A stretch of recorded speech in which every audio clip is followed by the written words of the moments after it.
Big boss fame Mahabub Sheikh వివాదంలో చిక్కున్నాడు. Rave పార్టీలో దొరికాడు Bigg boss fame Mahabub Shaik. Hyderabad continental రిసార్ట్స్లో మహబూబ్ బర్త్డే వేడుకలు జరిగాయి. పార్టీలో బుల్లితెర నటులు పలువురు సెలబ్రిటీలు పాల్గొన్నారు. అయితే అనుమతి లేకుండా లిక్కర్ పార్టీ నిర్వహించడంతో ఘట్కేసర్ ఎక్సైజ్ అధికారులు దాడి చేశారు. మహబూబ్ షేక్ పై కేసు నమోదు చేశారు పోలీసులు. మహబూబ్తో పాటు పార్టీ ఆర్గనైజర్, రిసార్ట్స్ మేనేజర్పై కూడా కేసు నమోదైంది. పార్టీలో లిక్కర్ బాటిల్స్ను స్వాధీనం చేసుకున్నారు పోలీసులు. Big boss fame Mahabub Sheikh వివాదంలో చిక్కున్నాడు. ఆయన బర్త్డే పార్టీ సందర్భంగా అనుమతి లేకుండా లిక్కర్ పార్టీ నిర్వహించడంతో ఘట్కేసర్ ఎక్సైజ్ అధికారులు దాడి చేశారు, కేసు నమోదు చేశారు. అయితే మహబూబ్ షేక్ రేవ్ పార్టీలో దొరికినట్టుగా ప్రస్తుతం సమాచారం అందుతోంది. హైదరాబాద్ కాంటినెంటల్ రిసార్ట్స్లో ఈ పార్టీ జరిగినట్టు తెలుస్తోంది. మహబూబ్ బర్త్డే వేడుకల్లో పాల్గొనేందుకు బుల్లితెర నటులు పలువురు సెలబ్రిటీలు హాజరయ్యారు. అనుమతి లేకుండా లిక్కర్ పార్టీ నిర్వహించడంతో పాటు అక్కడ హడావుడి సృష్టించడంతో ఒకసారిగా ఘట్కేసర్ ఎక్సైజ్ అధికారులు దాడి చేశారు. మహబూబ్ షేక్పై కేసు నమోదు చేశారు. మహబూబ్తో పాటు పార్టీ ఆర్గనైజర్, రిసార్ట్ మేనేజర్పై కూడా కేసు నమోదు చేసినట్టుగా తెలుస్తోంది. పార్టీలో లిక్కర్ బాటిల్స్ని స్వాధీనం చేసుకున్నారు పోలీసులు. దానికి సంబంధించిన దృశ్యాలు మీరు చూడొచ్చు. ఘట్కేసర్ ప్రాంతంలో జరిగినటువంటి ఈ పార్టీకి సంబంధించి పోలీసులు దృష్టి సారించి ఒకసారిగా ఎక్సైజ్ శాఖ అధికారులు పక్కా సమాచారంతో దాడి చేసి కేసులు నమోదు చేసినట్టుగా తెలుస్తోంది. ఈ నేపథ్యంలో బిగ్ బాస్ ఫేమ్ మహబూబ్ షేక్పై కేసు నమోదైంది. హైదరాబాద్ కాంటినెంటల్ రిసార్ట్స్లో ఈ ఘటన చోటు చేసుకుంది.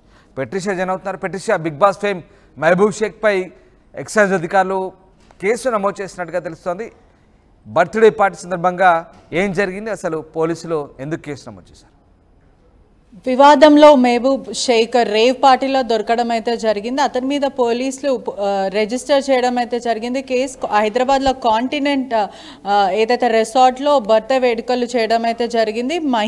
మహబూబ్ బర్త్డే అని కూడా పూర్తిగా అయితే తెలుస్తుంది. పార్టీలో చాలామంది ఆర్టిస్టులు అనుమతి లేకుండా లిక్కర్ పార్టీని కూడా నిర్వహించారు. అదేవిధంగా చాలామంది సెలబ్రిటీస్ కూడా ఉన్నారు. ఎవరైతే యూట్యూబ్ వీడియోస్ చేసేవాళ్ళు ఏదైతే ఎక్సైజ్ అధికారులు దాడి చేయడం అయితే జరిగింది. పూర్తిగా కూడా మహబూబ్ దిల్సే ఎవరైతే ఇన్స్టాగ్రామ్లో కూడా ఫోటో పిక్చర్ పెట్టడం అయితే జరిగింది. నా బర్త్డే అని చెప్పి పూర్తిగా కూడా ఆ ఫొటోస్లో చూడొచ్చు. దాంట్లో చాలామంది ఎవరైతే పలువురు ఆర్టిస్టులు కూడా ఆ రేవ్ పార్టీ నిర్వహించినప్పుడు అక్కడ పార్టిసిపేట్ చేశాడని కూడా పూర్తిగా అయితే తెలుస్తుంది. ఒకవైపు యూట్యూబ్కి సంబంధించిన వాళ్ళు సెలబ్రిటీస్, అదేవిధంగా బిగ్ బాస్ ఫేమ్ ఎటువంటి అనుమతి లేకుండా పార్టీని అయితే నిర్వహించారు. దాంట్లో ప్రధానంగా కూడా ఫుల్ బాటిల్స్లు చాలా మటుకు దొరికాయి. అదేవిధంగా 11 లీటర్స్ ఆఫ్ ఆల్కహాల్ ఏదైతే ఫుల్ బాటిల్స్ ఉన్నాయో, బీర్లు కూడా సుమారుగా 15 లీటర్ వరకు బీర్లు కూడా ఉన్నాయని కూడా పూర్తిగా అయితే సమాచారం వస్తుంది. విజువల్స్లో చూస్తే అయితే ఎటువంటి అనుమతి లేదు, అంటే సిటీ అవుట్స్కట్స్లో అనుమతి లేకుండా అంత పెద్ద పార్టీ నిర్వహించినప్పుడు ఖచ్చితంగా అనుమతి తీసుకోవాలి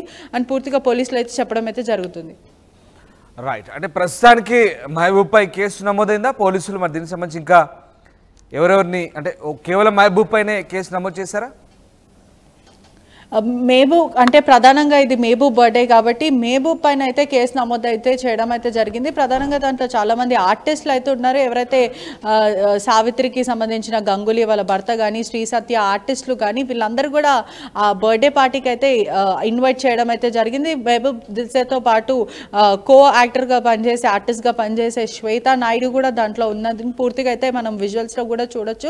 ప్రధానంగా అయితే పోలీసులు ఇన్వెస్టిగేషన్ చేసిన టైంలో లిక్కర్ మాత్రమే దొరికింది. అదేవిధంగా వీళ్ళకి డ్రగ్స్ సబ్స్టెన్సెస్ కూడా ఎటువంటివి దొరకలేదు అని అయితే పోలీసులు చెప్తున్నారు. పూర్తిగా అయితే కేసు నమోదు చేసుకొని ప్రిలిమినరీ ఇన్వెస్టిగేషన్ అయితే మొదలు పెట్టారని కూడా పూర్తిగా అయితే తెలుస్తుంది. Right, yes, thank you Patricia. Bigg boss fame Mahabub Sheikh వివాదంలో చిక్కున్నాడు. రేవ్ పార్టీలో దొరికినట్టుగా సమాచారం అందుతుంది. హైదరాబాద్ కాంటినెంటల్ రిసార్ట్స్లో మహబూబ్ బర్త్డే